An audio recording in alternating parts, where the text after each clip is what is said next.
Paz y alegría, queridos hermanos y hermanas. Bienvenidos a esta reflexión en el tiempo de Adviento. Hoy, o esta semana, la tercera semana de Adviento. Tiempo de preparación, no solo a la Navidad, sino a prepararnos como cristianos de forma permanente al retorno triunfal de nuestro Señor Jesucristo. La palabra que vamos a compartir con ustedes en este tercer día o semana de Adviento lo estamos recibiendo del texto de San Mateo, capítulo 11, del 2 al 11. En aquel tiempo, Juan se encontraba en la cárcel y habiendo oído hablar de la obra de Cristo, le mandó preguntar por medio de dos discípulos: ¿eres tú el que has de venir o tenemos que esperar a otro? Jesús le respondió: vayan a contar a Juan lo que están viendo y oyendo. Los ciegos ven, los cojos andan, los leprosos quedan limpios de la lepra, los sordos oyen, los muertos resucitan, y a los pobres se le anuncia el evangelio. Dichoso aquel que no se sienta defraudado por mí. Cuando se fueron los discípulos, Jesús se puso a hablar a la gente acerca de Juan. ¿Qué fueron ustedes a ver por el desierto? ¿Una caña sacudida por el viento? No. Pues entonces, ¿qué fueron a ver? ¿A un hombre lujosamente vestido? No, ya que los que visten con lujo habitan en los palacios. ¿A qué fueron a ver? ¿A ver a un profeta? Sí, yo se los aseguro. Y a uno que es todavía más que profeta. Porque de él está escrito: he aquí que yo envío a mi mensajero para que vaya delante de ti y te prepare el camino. Yo les aseguro que no ha surgido entre los hijos de una mujer ninguno más grande que Juan el Bautista. Sin embargo, el más pequeño en el reino de los cielos es todavía más grande que él. Lo que usted acaba de escuchar es palabra de Dios. Te alabamos, Señor. Queridos hermanos, queridas hermanas, como ustedes saben, estos 4 domingos de Adviento, hoy el tercero, o tercera semana también, hay personajes que son muy importantes como símbolo o representación a eso que llamaríamos el primer Adviento de nuestro Señor. Ese primer Adviento, esa primera llegada o venida de nuestro Señor, acontece pues en el misterio de la encarnación. Jesús nace en Belén, es lo que nosotros celebraremos próximamente en la Navidad.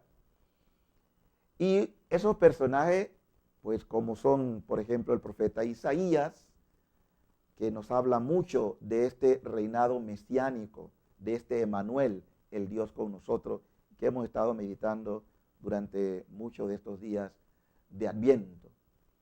Igualmente, la figura de Juan Bautista, que hoy adquiere como una especie de elevadura, se presenta al mismo tiempo que es sencillo y humilde, pero su figura es importante dentro del plan de la salvación que Dios nos trazó en Cristo. Y esta es la figura pues, que más resalta de Nuestra Señora la Virgen María, unido a San José de forma silenciosa como protagonista de este plan salvífico. ¿Qué podríamos nosotros retomar del evangelio que acabamos de escuchar como enseñanza práctica?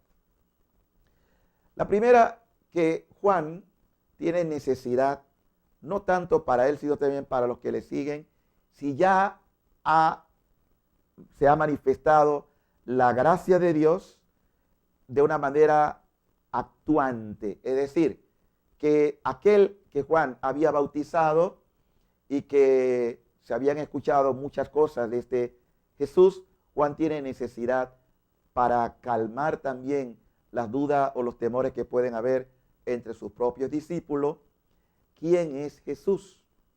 Y es interesante que en la pregunta que hacen, ¿eres tú el que ha de venir o tenemos que esperar a otro? Jesús no entra en explicaciones, va directamente a los hechos. Y aquí se cumple lo que diría el profeta Isaías hace algunos días, que hablábamos en ese capítulo, pues todo lo que es del Emanuel, 49, 40, 50, nos habla de ese siervo de Dios. El capítulo 11 también nos presenta el profeta Isaías, capítulo 35. Todos estos capítulos, el profeta Isaías nos hace referencia de este Mesías, que también Dios preparará en aquellos tiempos un banquete de manjares sustanciosos. ¿Y a quiénes invita? A los lisiados, a los cojos, a los pobres, a todos. En este aspecto, Jesús también se introduce dentro de lo que es la profecía de Isaías, que va referida directamente a los que no pueden pagar. Una manera de decirnos que las gracias de Dios, los dones de Dios son gratuitos. No es que yo me lo merezca. ¿Y a quienes convocan? A los que no pueden pagar. Y de alguna manera ningún hombre, ningún ser humano puede pagarle a Dios lo que Dios hace por ti, lo que Dios hace por mí. Por lo que la reacción normal ante un hecho de esta naturaleza es la gratitud, ser agradecido con el Señor. Así entonces entramos en lo que Jesús dice: los cojos caminan, los ciegos ven, los que están oprimidos pues están siendo liberados, y le da toda una catequesis de lo que está haciendo la acción poderosa de Dios.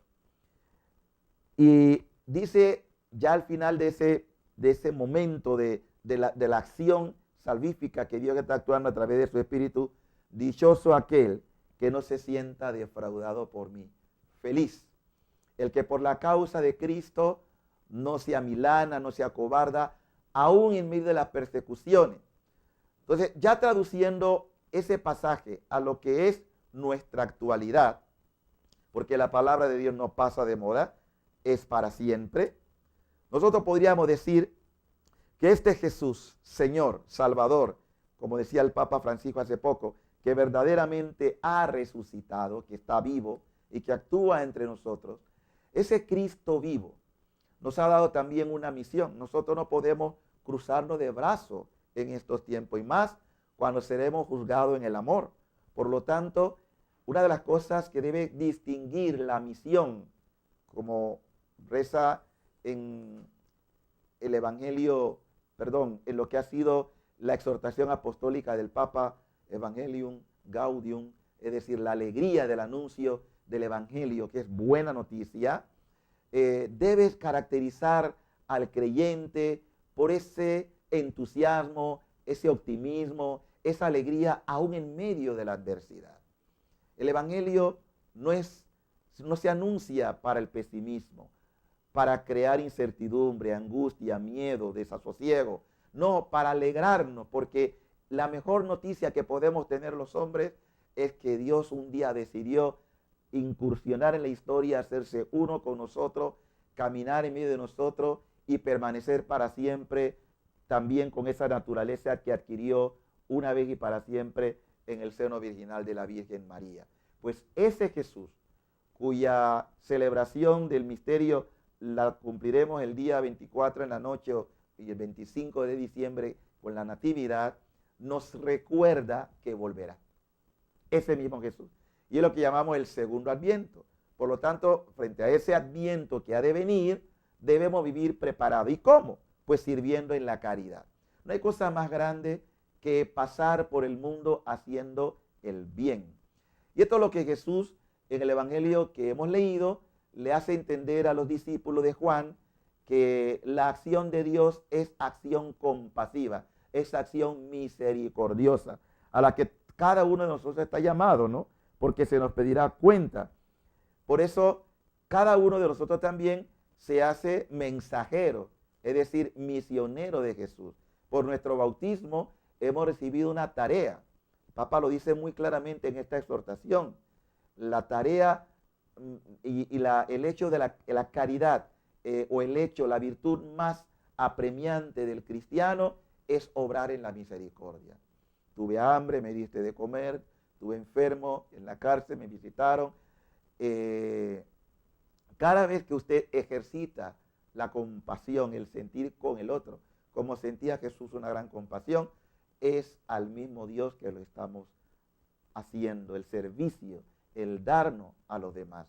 Queridos hermanos, queridas hermanas, este tiempo de Adviento también sea un cuestionarme hasta qué punto he ido preparando el Belén de mi corazón, no solo para darle un lugar a Cristo, sino también un lugar a mi hermano, en quien Cristo se hace también presente.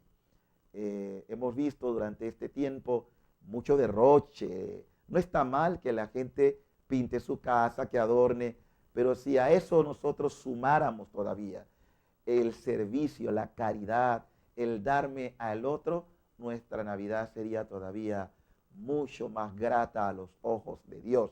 Y es lo que debemos buscar, el estar grato a los ojos de Dios, no ante los hombres, porque al fin y al cabo podemos exteriorizar muchas cosas, muchas luces, muchas fiestas, mucho derroche de fuegos artificiales, pero si nuestra vida no se concreta en el servicio al hermano, entonces es como agua que se espuma o sencillamente como aquello que hoy es y mañana no es o desaparece.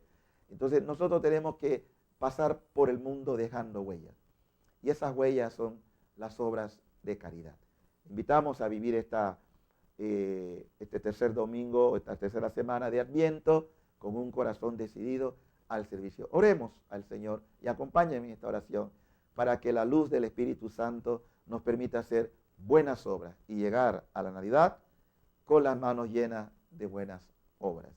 Señor Jesucristo, te damos gracias por tu bendita palabra, por este tiempo de gracias que nos permite vivir en el Adviento. Dispón nuestro corazón, Señor, para vivirlo con una entrega generosa al servicio de nuestros hermanos y nos permitas que seamos indiferentes ante las necesidades de nuestros prójimos. Todo esto te lo pedimos a ti, Cristo, que en unión del Padre y del Espíritu Santo vives y reinas por los siglos de los siglos. Amén, amén y amén. Que Dios le bendiga y que pase una feliz semana de Adviento, la tercera. Que Dios te colme de su paz.